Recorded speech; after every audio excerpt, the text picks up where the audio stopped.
Hey, what up, world? Welcome to the Focus page. It's me, Mr. P again. I'm going to be giving you my newest review of The Dark Tower, starring Idris Elba, Matthew McConaughey, and Tom Taylor. Now, this film, The Dark Tower, which is based on one of Stephen King's most ambitious books, has been in development for over 10 to 15 years. It's a book, it's a story that's spread out over 8 books, and when the green light was given for this book to be adapted into a film, people thought, well, you know what, how are we going to do this? It's such a vast universe, it just can't be done. So Ron Howard and Brian Grazer, who were attached to do the project at the time, they said, well, you know what? We're going to do 3 feature-length films and an entire TV series, which will tie into the films, and that will give us the opportunity to cover the whole 8 novels. The studio executive said, no, it's just too big a project, it's too expensive, and we just can't do it. They stepped down from the project. J.J. Abrams was originally attached to direct this film.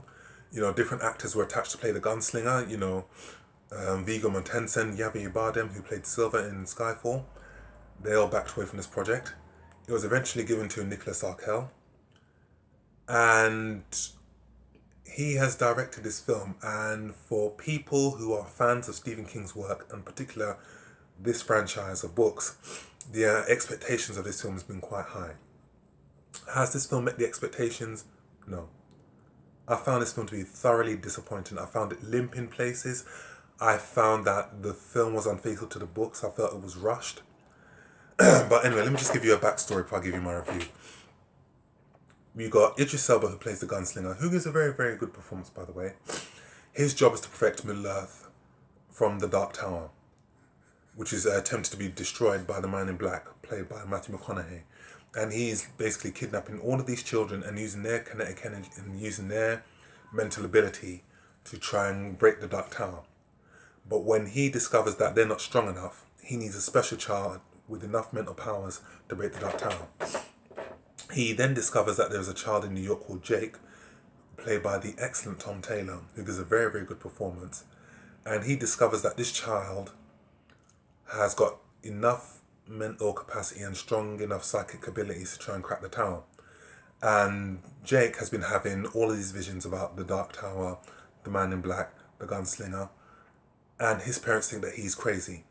They think that, he's disturbed in some way, shape or form due to the loss of his father. Jake discovers a portal that can take him in to the universe where the gunslinger and the Dark Tower reside. He goes into it, he meets the gunslinger, and then he and the gunslinger both form this friendship, and then they discover that there is a portal in New York that they can go to where they can find the Man in Black and stop him from unleashing hell upon the Dark Tower. Then what they do is they go through this portal after a battle where the Man in Black has found them, and then they go to Earth and they try to stop the Man in Black from unleashing hell upon the Earth. This film for me I thought was very, very boring. Even the look on my face says that it's quite boring. And I'm usually quite enthusiastic about films, but for me, this film was very limp. It was unfaithful to the novels. The acting from Matthew McConaughey, Idris Elba and Tom Taylor is very, very good. And I thought that the partnership between the two is very, very good. And for me, I felt that there were moments where the film attempted to try to get some type of comedy between the two. There were some one-liners which I felt that missed their mark. And I felt that it wasn't that great. I felt that the writing was quite cliched in places. The cinematography wasn't that great. I mean, there is a good action sequence at the end, but the whole, action sequences do not make a film. You need a very, very, very strong story and a very, very strong plot. And for me, this film doesn't expand upon the plot. It's not faithful to the books in any way, shape or form. This film falls into that category of unsuccessful book adaptations. And it's a damn shame. It's a damn shame that this film was poorly made into a film. When you look at the track record of Stephen King novels that have been made into films, Carrie, The Shining, Misery, The Green Mile are my 2 personal favourites, best films ever. Stand By Me and Shawshank Redemption. This film is a disappointment.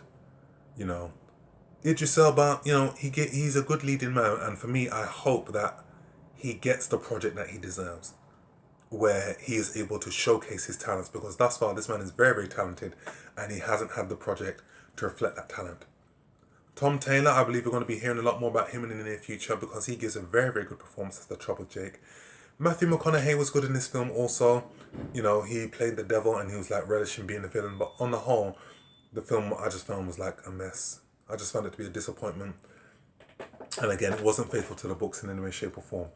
And again, anybody that's read the novels and is a fan of these novels, I'd recommend that you watch it, but I think you'll be disappointed. If you haven't read the books and you want to watch this film, I think you'll be disappointed on both counts as well. So for me, I will give The Dark Tower 3 out of 10. I think since I've been doing this, this has been my lowest review of a film thus far. I think it's a forgettable film. Will there be a sequel? Who knows? But me personally, I felt that this film didn't need to be made into a cinema-made film. I think it would have worked well on Netflix. I think it would have worked well as a TV series, but I don't think it should be made into a film. I found it quite boring. And, you know, certain elements of the film that were rushed and could have been better expanded on had it been made into a TV series or a film. So I'll give this film 3 out of 10. Is it one to watch? No. Is it one for the DVD collection? No. So, that's my review of The Dark Tower. Let me know what you think. Have you seen The Dark Tower? What did you think about the film? Feel free to comment below. What is your favourite Stephen King book that's been adapted into a film? I've already told you mine. Why don't you tell me yours? Well, that's it for now. That's my end of my review, and I shall see you on the next one. You take care and stay blessed. Peace.